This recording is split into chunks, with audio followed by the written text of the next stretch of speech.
করছি। আমরা এর সাথে আরো বলতে চাই যে এর ফল শুধুমাত্র এতদিন ধরে আমরা যে এই ফ্যাসিবাদ ব্যবস্থার যে টালবাহানা করছি, বিচার করছি না, তার একটা দৃষ্টান্তমূলক দৃষ্টি দেখতে পাচ্ছি।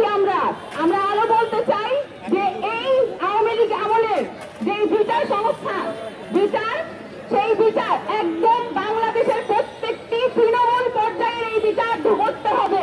একদম তৃণমূলের নেতা নেত্রীদেরকে ধরা থেকে শুরু করে একদম ইন্টারন্যাশনালি যেই সকল ফ্যাসিবাদ বিরোধী যারা দোষররা বসে আছে বিভিন্ন দেশে, তাদের সবাইকে নিয়ে এই বিচার ব্যবস্থা করতে হবে।